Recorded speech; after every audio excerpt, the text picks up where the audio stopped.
Kidnap and murder ಕೇಸ್ನಲ್ಲಿ Darshan gang ಇದೀಗ ಪೊಲೀಸರ ಅತಿಥಿಯಾಗಿದ್ದಾರೆ. ಇಷ್ಟೊತ್ತು ಪಬ್ಲಿಕ್ ಟಿವಿ ಜೊತೆಗೆ ಸಂಜಯ್ ಸಿಂಗ್, ಪವಿತ್ರ ಗೌಡ ಅವರ ಮಾಜಿ ಪತಿ ಮಾತಾಡ್ತಾ ಇದ್ರು. ಮುಂದುವರೆದಂತೆ ಈ ಕೇಸ್ಗೆ ಸಂಬಂಧಪಟ್ಟಂತೆ ನೋಡೋದಾದ್ರೆ ಕಾರ್ಪೊರೇಟರ್ ಆಗಬೇಕು ಅಂದ್ಕೊಂಡಿದ್ದವ ಇದೀಗ ಕಂಬಿ ಹಿಂದೆ ಇರುವಂತಹ ಪರಿಸ್ಥಿತಿ ಬಂದಿದೆ. ಕಾರ್ಪೊರೇಟರ್ ಆಗಬೇಕು ಅಂದ್ಕೊಂಡಿದ್ದವನು ಕಂಬಿ ಎಣಿಸುವಂತಹ ಪರಿಸ್ಥಿತಿ ಬಂದಿದೆ.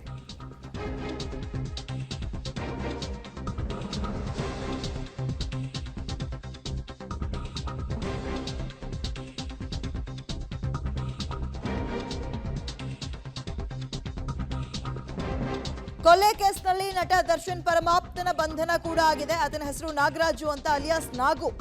ಇದೀಗ ಚಿತ್ರದುರ್ಗದಿಂದ ರೇಣುಕಾ ಸ್ವಾಮಿಯನ್ನ ಕರೆಸಿಕೊಂಡಿದ್ದೇ ಈತ.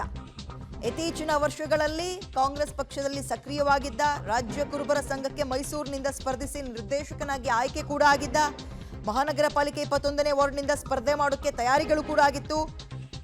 ಅದಕ್ಕೆ ದರ್ಶನ್ ಮೂಲಕವೇ ಟಿಕೆಟ್ ಪಡೆಯುವಂತಹ ನಿರೀಕ್ಷೆಯಲ್ಲೂ ಕೂಡ ಇದ್ದ.